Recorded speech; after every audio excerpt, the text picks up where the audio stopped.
Hello, good morning all of you. मैं गौतम कुमार सिन्हा आप लोगों का स्वागत करता हूं। आज हम लोग फिजिक्स में लाइट का सेकंड पार्ट के बारे में देखने जा रहे हैं।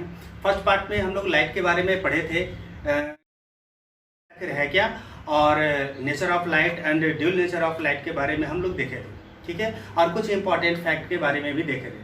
आज हम लोग लाइट का सेकंड पार्ट में ये कुछ इंपॉर्टेंट वर्ड के बारे में देखेंगे।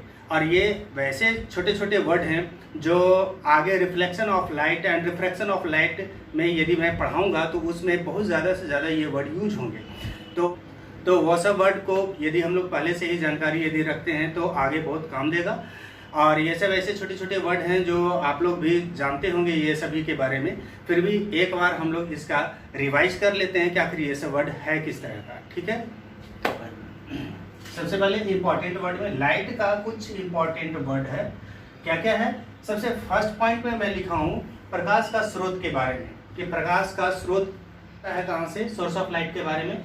जिस वस्तु से प्रकाश निकलता है वो सोर्स ऑफ लाइट है ना। प्रकाश का स्रोत क्या है? तो प्रकाश जहाँ से निकल रहा है उसे हम लोग सोर्स ऑफ लाइट कहते हैं। इसमें प्रकाश के स्रोत में दो तरह के ऑब्जेक्ट होते हैं या दो तरह के इसका पार्ट होता है। सबसे पहला है लुमिनस भाग और सेकंड है नॉन लुमिनस भाग, ठीक है। तो लुमिनस भाग किसे कहते हैं? कि वैसा वस्तु जो प्रकाश खुद से उत्सर्जित करता हो, वैसा वस्तु, वैसा कोई ऑब्जेक्ट हो, चाहे वो सेलेस्टियल बॉडीज हो या फिर कोई और भी बॉडीज हो। तो फर्स्ट है लुमिनस और सेकंड है नॉन लुमिनस। तो लुमिनस से है क्या? तो कोई भी बॉडी हो, चाहे वो सेलेस्टियल बॉडी हो यानी आकाशीय पिंड हो या फिर कोई और भी बॉडी हो, तो वैसा बॉडी जो खुद से प्रकाश को उत्सर्जित कर रहा है उसे हम लोग लुमिनस कहते हैं। वैसा बॉडी जो खुद से प्रकाश को उत्सर्जित नहीं कर पाता है उसे हम लोग नॉन लुमिनस कहते हैं, ठीक है।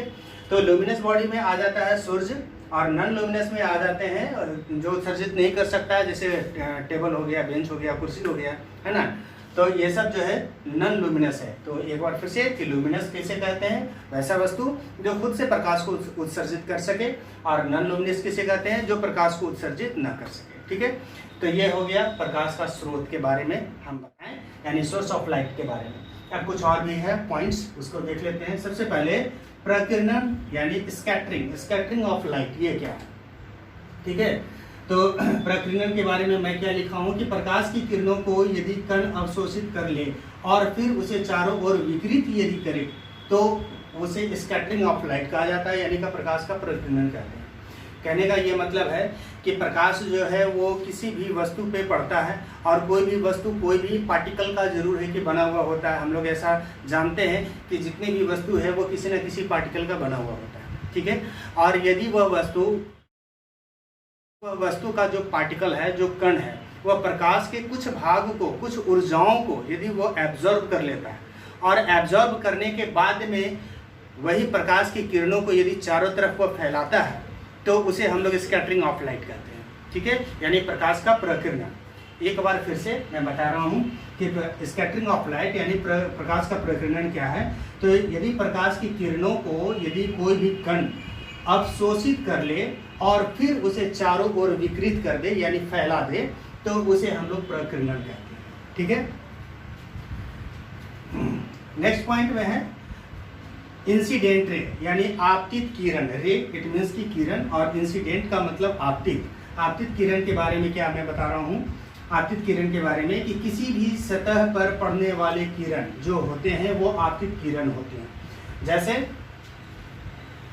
ये एक सतह है और इस पर यदि कोई भी किरण आ रहा है, पड़ रहा है, इस पॉइंट पे ये पड़ रहा है, तो ये जो किरण है ये इंसिडेंट रे हो गया, ठीक है। और पॉइंट ऑफ इंसिडेंट किसे कहते हैं? तो आपतित किरण जिस सतह बिंदु से टकराती है, और ये जो किरण है ये जब आएगी इस सतह पर तो किसी न किसी पॉइंट से तो टकराएगी, है ना। तो जब किसी पॉइंट से, जिस पॉइंट से वो टकराती है उसे हम लोग पॉइंट ऑफ इंसिडेंट कहते हैं, यानी का आपतन बिंदु। हिंदी में उसे आपतन बिंदु कहते हैं और इंग्लिश में उसे पॉइंट ऑफ इंसिडेंट कहते हैं। मैं यहाँ पे दोनों बता रहा हूँ, हिंदी और इंग्लिश दोनों लेकर के मैं चलूँगा, ठीक है। यदि आप लोगों को कहीं पे किसी भी तरह का कंफ्यूजन हो हिंदी या इंग्लिश मीडियम में, या किसी भी तरह का यहाँ से यदि सवाल होता है तो प्लीज़ कमेंट बॉक्स में मेंशन करें, ठीक है। तो हम लोग देख रहे थे आपतन बिंदु के बारे में, यानी आपतित किरण, इट मीन्स की इंसिडेंट रे, इंसिडेंट रे जिस सतह बिंदु से वो टकराती है उस बिंदु को हम लोग पॉइंट ऑफ इंसिडेंट कहें। नेक्स्ट पॉइंट है रिफ्लेक्टेड रे यानी परावर्तित किरण। ये क्या होता है? तो वैसा रे जिस माध्यम से आती है और वापस उसी माध्यम में वो चली जाती है तो उसे हम लोग रिफ्लेक्टेड रे कहते हैं। ठीक है, यानी का परावर्तित किरण हम लोग कहते हैं। जिस माध्यम से वो किरण आती है और उसी माध्यम से वो लौट जाती है तो उसे हम लोग परावर्तित किरण कहते हैं। अब चाहे वो मीडियम एयर हो या फिर वाटर हो या और भी कुछ हो, सॉलिड हो, लिक्विड हो, गैस हो, तो चूंकि यदि जिस मीडियम से वो आ रही है और वापस उसी मीडियम में वो जाती है तो उसे हम लोग रिफ्लेक्टेड रे कहते हैं। ठीक है, यानी परावर्तित किरण। बहुत सिंपल सा है, बहुत सिंपल है कि रिफ्लेक्टेड रे आखिर किसे कहते हैं। तो जिस मीडियम से वो किरण आ रही है और वापस उसी मीडियम में यदि वो जाती है तो उसे हम लोग रिफ्लेक्टेड रे कहते हैं। ठीक है, यदि पानी में कोई किरण आ रही है और वापस पानी में से ही वो बाहर जाती है, वापस वो लौट जाती है, ठीक है, तो वो भी जो है वो रिफ्लेक्टेड रे है। यदि कोई किरण पत्थर से टकरा कर वापस वो जा रही है, यानी एयर के मीडियम से आ रही है ना, एयर मीडियम से आ रही है, वापस कहाँ जा रही है? एयर मीडियम में ही वो जा रही है, तो उसे भी हम लोग रिफ्लेक्टेड रे कहते हैं, है ना। तो अकॉर्डिंग टू डेफिनेशन इस रिफ्लेक्टेड रे यानी का परावर्तित किरण आखिर होते क्या है? तो जिस माध्यम से किरण आती है और उसी माध्यम से लौट जाती है, that is called the reflected ray. तो नेक्स्ट पॉइंट है क्या? अभिलंब। अभिलंब यानी समतल सतह पर जिस बिंदु पर लंब खींचा जाता है तो उसे हम लोग नॉर्मल रे कहते हैं या फिर अभिलंब, और परपेंडिकुलर भी इसे हम लोग कहते हैं। नेक्स्ट पॉइंट में हम लोग देखते हैं अभिलंब किसे कहते हैं। तो समतल सतह पर जिस बिंदु पर लंब खींचा जाता है, ये एक समतल सतह पर है, ठीक है, और ये एक पॉइंट है, ये एक बिंदु है, यानी कौन सा बिंदु है? Point of incident. ये दोनों किरणों के बीच में यदि हम लोग एक लाइन को यदि खींचे जो परपेंडिकुलर होता है, जो बिल्कुल परपेंडिकुलर होता है, इसको हम लोग नॉर्मल रे कहते हैं। ठीक है, इसको हम लोग नॉर्मल रे कहा जाता है, यानी का अभिलंब। ठीक है, ये एक अभिलंब हो गया। तो हम लोग कौन कौन सारा पॉइंट देखें? तो सबसे पहले हम लोग प्रकाश का स्रोत के बारे में देखें, फिर लुमिनस देखा, नॉन लुमिनस देखा, और स्कैटरिंग ऑफ लाइट के बारे में देखें, फिर इंसिडेंट रे के बारे में देखें, फिर पॉइंट ऑफ इंसिडेंट के बारे में देखें, और रिफ्लेक्टेड रे के बारे में देखें, और नॉर्मल के बारे में भी देखा कि नॉर्मल रे आखिर क्या होता है। अब हम लोग देखते हैं कि आखिर किरण क्या होता है, यानी रे है क्या। तो प्रकाश की किरण जो एक पॉइंट से वो चलता है और सीधा वो चलते जा रहा है, तो ये एक प्रकाश की किरण है। ठीक है, ये प्रकाश की किरण जो है वो एक सरल रेखा या फिर एक सीधी रेखा में वो जाती है, तो उसे हम लोग प्रकाश की किरण कहते हैं। ये किरण जो है, प्रकाश की किरणों के समूह को किरण पुंज कहा जाता है। किरण क्या है ये हम लोग देखें। किरण पुंज किसे कहते हैं? तो प्रकाश की किरणों के समूह को किरण पुंज कहा जाता है। ये किरण पुंज का 3 प्रॉपर्टी है। कौन कौन प्रॉपर्टी है? तो सबसे पहला है अपसारी यानी डाइवर्जिंग, फिर है अभिसारी यानी कन्वर्जिंग, और थर्ड पॉइंट है समांतर यानी पैरेलल। अब ये होता क्या है? तो चूंकि जिस पॉइंट से यदि किरण आ रही है और जिस पॉइंट पे वो सारी किरण मिल जाती है, इस पॉइंट से सारी किरणें आ रही है ना, और इस पॉइंट पे जाकर सब मिल जा रही है, तो ये जो पॉइंट है ये पॉइंट हो गया डाइवर्जिंग यानी अपसारी किरण, ये पॉइंट हो गया डाइवर्जिंग। ठीक है, इसे हम लोग डाइवर्जिंग को कहेंगे, इसे हम लोग डाइवर्जिंग कहेंगे। और जिस पॉइंट पे सारी किरणें जा रही है, जिस बिंदु पर सारी किरणें जा रही है, उसे हम लोग कन्वर्जिंग कहते हैं। ठीक है, ये दोनों पॉइंट के बीच में ये जो पैरेलल है, ये पैरेलल यानी समांतर किरण, समानांतर किरण, इसे हम लोग कहेंगे, यानी पैरेलल रे हम लोग कहेंगे। ठीक है, ये हम लोग देखें कुछ इंपॉर्टेंट वर्ड के बारे में। अब हम लोग कुछ इंपॉर्टेंट वर्ड में एक और वर्ड है, जैसे आपतन कोण। आपतन कोण, जैसे आपतित किरण था वैसे ही आपतन कोण है, यानी इंसिडेंट एंगल, इसे हम लोग कहते हैं। कोण एक है आपतन कोण और दूसरा है प्रवर्तित कोण। प्रवर्तित कोण किसे कहते हैं? हम लोग प्रवर्तित कोण के बारे में मैं यहाँ पे लिख देता हूँ कि प्रवर्तित कोण किसे कहते हैं। ठीक है, प्रवर्तित कोण। सबसे पहले हम लोग आपतित कोण के बारे में देख लेते हैं कि आपतित कोण किसे कहा जा रहा है। तो आपतित किरण आपतन बिंदु पर खींचे गए अभिलंब से जो कोण बन रहा है उसे हम लोग आपतित कोण कहते हैं। ठीक है, आपतित किरण यानी अभी मैं बताया ये आपतित किरण, ये आपतित किरण, इसके बारे में आगे भी मैं बताऊंगा। ठीक है, ये आपतित किरण है और इस पर जो अभिलंब है इससे जो एंगल बन रहा है, एक ये एंगल भी बन सकता है और एक ये एंगल भी बनता है। ठीक है, तो ये जो एंगल जो बन रहा है ये दोनों में से कोई भी एंगल, एक ये हो गया आपतित किरण और इस पर जो नॉर्मल रे जो आकर के पड़ रहा है तो इससे जो एंगल बनता है उसे हम लोग आपतन कोण कहते हैं। ठीक है, और परावर्तित किरण किसे कहते हैं, परावर्तित कोण किसे कहते हैं और परावर्तित कोण किसे कहा जा रहा है। तो परावर्तित किरण आपतन बिंदु पर यदि खींचे गए अभिलंब है तो उसे हम लोग परावर्तित कोण कहेंगे यानी एंगल ऑफ रिफ्लेक्शन हम लोग कहते हैं। ठीक है, परावर्तित कोण किसे कहेंगे, तो यदि परावर्तित किरण पर अभिलंब अगर खींचा जाता है और ये यदि ये एंगल बनते हैं तो इसे हम लोग परावर्तित कोण कहते हैं। ठीक है, ये हम लोग देखें कुछ इंपॉर्टेंट वर्ड के बारे में जो बहुत ही इंपॉर्टेंट ही था और आगे इसका बार बार जिक्र आएगा। तो नेक्स्ट पॉइंट में हम लोग रिफ्लेक्शन ऑफ लाइट के बारे में पढ़ेंगे। अभी हम लोग लाइट के बारे में पढ़े हैं, लाइट है क्या और nature of light, dual nature of light और कुछ इंपॉर्टेंट फैक्ट और कुछ इंपॉर्टेंट वर्ड के बारे में हम लोग पढ़े। अब हम लोग सीधा चलते हैं रिफ्लेक्टेड ऑफ लाइट के बारे में यानी प्रकाश के परावर्तन के बारे में हम लोग पढ़ेंगे। ठीक है,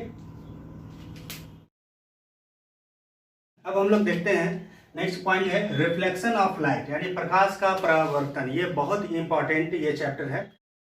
इसमें हम लोग लाइट का रिफ्लेक्शन के बारे में देखेंगे कि आखिर रिफ्लेक्शन होता क्या है, दैट मींस के परावर्तन ये होता क्या है। तो परावर्तन हम लोग उसको कहते हैं कि यदि किसी भी सतह से प्रकाश टकरा कर वापस यदि लौट जाती है तो वह परावर्तन होता है।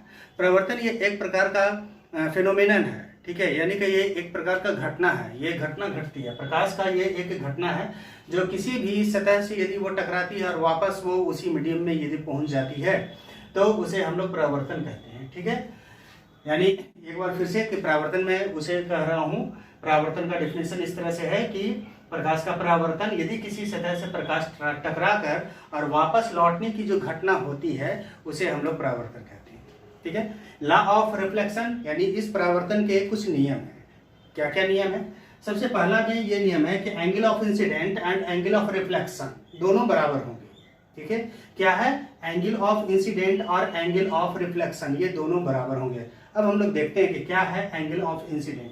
तो हम लोग अभी थोड़ी देर पहले हम लोग पढ़े हैं कि एक प्लेन सतह यदि रहेगा, ठीक है, समतल यदि सतह रहेंगे और इस पर यदि इंसिडेंट रे आता है, एक इंसिडेंट रे आता है और पॉइंट ऑफ इंसिडेंट पे ये होगा, ये एक बिंदु होगी।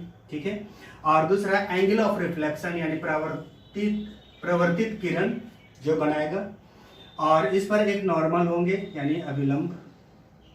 ठीक है, जो एक ये एंगल बनाएगा और एक ये एंगल बनाएंगे, है ना। तो एंगल ऑफ रिफ्लेक्शन किसी का एक नाम देते हैं आई एंड आर, है ना, और इसका ये ओ दे देते हैं, ये ए, ये बी और ये सी।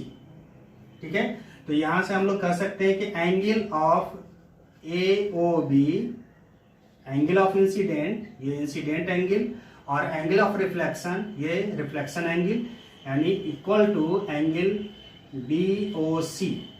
ठीक है, angle A O B and angle B O C दोनों बराबर होंगे।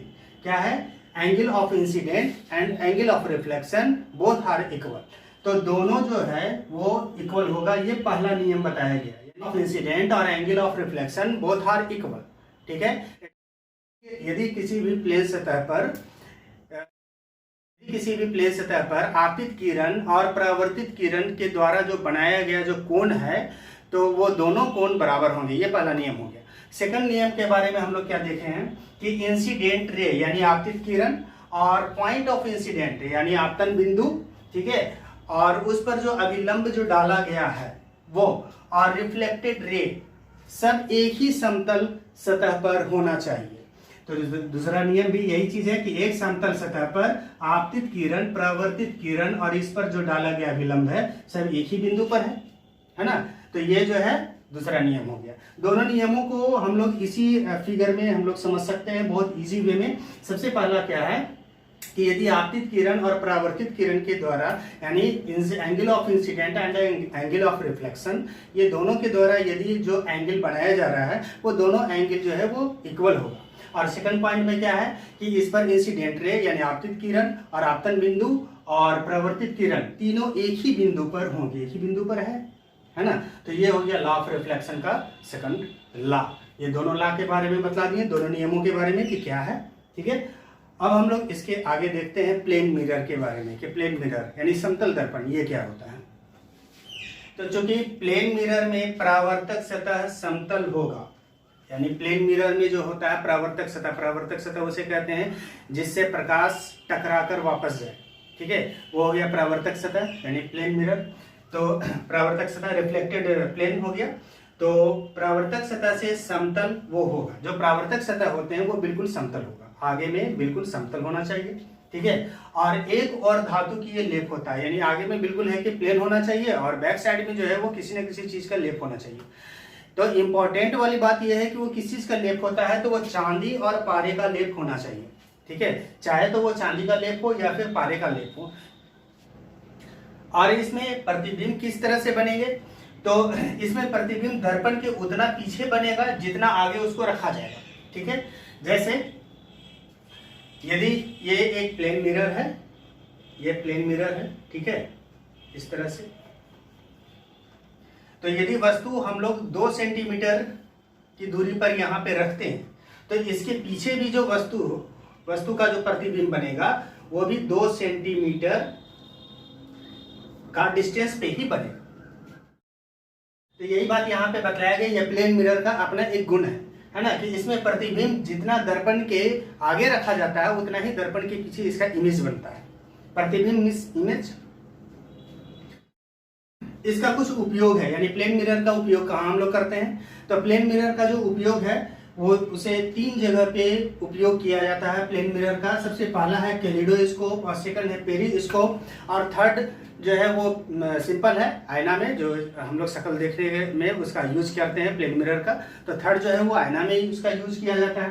कैलिडोस्कोप ये क्या होता है, तो कैलिडोस्कोप ये एक तरह का दूरबीन समझिए या बच्चों के खेलने का ये एक खिलौना भी होता है, ठीक है। इसमें क्या होता है कि ये एक बिल्कुल आयताकार यानी रेक्टेंगुलर टाइप का ये एक पाइप होता है और इसमें 3 समतल दर्पण लगाए जाते हैं। ये यहाँ पे इंपॉर्टेंट क्वेश्चन है कि कैलिडोस्कोप में कितने समतल दर्पण होते हैं, कॉम्पिटिटिव क्वेश्चन में ये जरूर है कि आता है, ठीक है, कि कैलिडोस्कोप में कितने समतल दर्पण होते हैं, तो 3 समतल दर्पण होते हैं। और ये तीनों समतल दर्पण कितने डिग्री एंगल पर ये रहता है, तो ये तीनों समतल दर्पण जो है वो 60 डिग्री के एंगल पर वो रहेगा, ठीक है। जैसे इस तरह का ये आयताकार ये पाइप लिया गया, इस तरह का एक आयताकार पाइप लिया गया है और इस पर 60 डिग्री का इस तरह से समतल दर्पण को फिक्स किया जाता है और इस आयताकार समतल दर्पण के बीचों बीच में कुछ रंगीन पेपर के टुकड़े डाल दिए जाते हैं या फिर कांच के भी टुकड़े को डाल दिया जाता है, जिसे इस तरह से मूव करने पर वो रंग बिरंग का नजर आता है। ये हो गया कैलिडोस्कोप। और सेकंड है पेरिस्कोप। पेरिस्कोप में कितने दर्पण की आवश्यकता होती है, तो पेरिस्कोप में जो है वो मात्र 2 दर्पणों की आवश्यकता होती है और ये दोनों दर्पण कितने डिग्री के एंगल पर होते हैं, तो 45 डिग्री के एंगल पर होते हैं। दोनों दर्पण कितने डिग्री के एंगल पर होते हैं, तो 45 डिग्री के एंगल पर होते हैं। ये सेनाओं में ज्यादा से ज्यादा यूज किया जाता है। ये इसका एक बंकर होता है, बंकर में ये लगा हुआ होता है ना, और बंकर में जो फौजी लोग होते हैं वो आराम से बैठ जाते हैं और बाहर की गतिविधि को देखते हैं, बाहर के दुश्मनों को इससे देखा जाता है। ये हुआ पेरिस्कोप का काम। और आईना का तो काम जानते ही हैं, है ना। ये हम लोग अभी पढ़े प्लेन मिरर के बारे में और उसका उपयोग के बारे में। अब हम लोग देखते हैं प्लेन मिरर के कुछ तथ्यों के बारे में कि क्या क्या आखिर इसका तथ्य, ठीक है। अब हम लोग देखेंगे प्लेन मिरर का कुछ इंपॉर्टेंट फैक्ट के बारे में, ठीक है। तो प्लेन मिरर का कुछ इंपॉर्टेंट फैक्ट है। सबसे पहला कि वस्तु की चाल यदि भी हो तो प्लेन मिरर में उसका चाल किस तरह से दिखाई देगा, तो 2v से दिखाई देगा, ठीक है। अगर वो 4 मीटर प्रति घंटा की रफ्तार से यदि वो चल रहा है कोई भी वस्तु, तो प्लेन मिरर में उसको सीधा 8 किलोमीटर प्रति घंटा की रफ्तार से चलते हुए दिखाई देगा, ठीक है। यदि समतल दर्पण में हम लोग यही चीज को देखें कि वस्तु की चाल यदि किसी भी कोई भी वेलोसिटी से यदि वो जा रहा है तो वो उसका जो वेलोसिटी है वो दुगना दिखाई देगा, डबल दिखाई देगा, ठीक है। और सेकंड पॉइंट में है वस्तु का जो प्रतिबिंब होगा वो दर्पण का आधा होना चाहिए। यानी किसी भी वस्तु का यदि समतल दर्पण में अपना प्रतिबिंब यदि देखना है तो समतल दर्पण कितना होना चाहिए, तो वस्तु का ठीक आधा होना चाहिए, ठीक है। यदि हम लोग को अपना फुल इमेज देखना है उस समतल दर्पण में तो समतल दर्पण कितना होना चाहिए, हम लोगों का सीधा हाफ होना चाहिए, ठीक है, बिल्कुल आधा। तो उसमें पूरा प्रतिबिंब दिखाई देगा। दर्पण कोण यदि थीटा से घूमेगा, यानी समतल दर्पण में यदि जो कोण है वो थीटा से उसको घुमाया जाता है तो परावर्तित किरण जो है वो कितना थीटा घूमेगा, तो परावर्तित किरण जो है वो 2 थीटा घूम जाएगा, ठीक है। ये इंपॉर्टेंट क्वेश्चन है। ये सब क्वेश्चन कॉम्पिटिटिव में मतलब पूछा जाता है। ये सब क्वेश्चन जो है कॉम्पिटिटिव एग्जामों में भी पूछे जाते हैं, है ना। इसलिए ये सब जो इम्पोर्टेंट फैक्ट है या इम्पोर्टेंट वर्ड, ये सब छोटा मोटा डेफिनेशन भी जो है वो कभी कभी पूछ देता है ना। तो ये सब जो पॉइंट है, ये सब पॉइंट के बारे में 1-2 बार देखना है, 1-2 बार वीडियो को अच्छे से तरह से देखिएगा और इसको थोड़ा समझने का भी कोशिश कीजिएगा। और इतना होने के बावजूद तो बुक जो है वो बिल्कुल पढ़िएगा, तब जाकर ये पूरा का पूरा समझ में आएगा और इतने अच्छे से याद हो जाएगा कि कभी माइंड से निकलेगा नहीं, है ना। तो अब क्या है कि समकोण पर झुके दर्पण में जो समकोण, यदि समतल दर्पण जो है यदि समकोण पर झुका हुआ 2 दर्पण है, यदि समतल दर्पण, नेक्स्ट पॉइंट है कि यदि 2 समतल दर्पण, एक समतल दर्पण ये हो गया,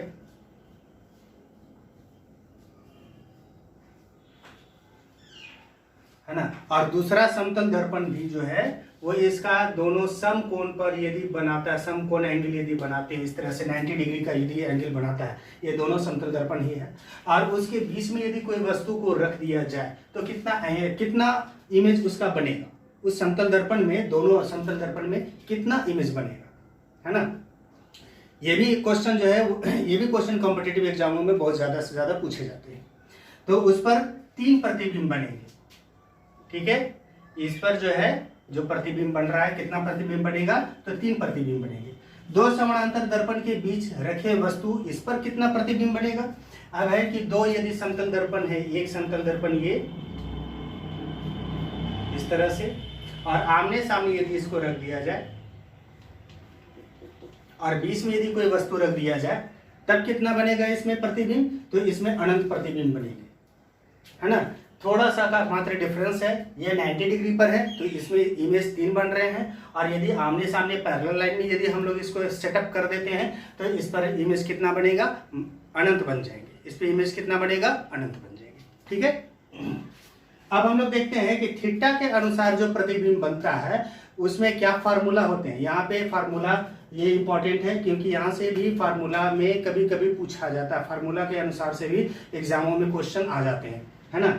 जैसे यदि 360 डिग्री बटा थीटा यदि एक सम संख्या हो, एक सम संख्या होने का, एक सम संख्या कहने का ये मतलब है कि यदि 360 डिग्री है और थीटा का वैल्यू हम लोग कुछ भी ले लें, जैसे 90 डिग्री ले लेते हैं, ठीक है, तो ये कट कर 4 आ जाएगा। तो 4 क्या है, एक सम संख्या है ना। तो यदि कटने के बाद में सम संख्या हो तो इमेज कितना बनेगा, तो इसका ये फार्मूला है 360 डिग्री बटा थीटा माइनस 1। तो इसको काटने पे तो 4 है, 4 माइनस 1 यानी 3 इमेज बनेगा, ठीक है।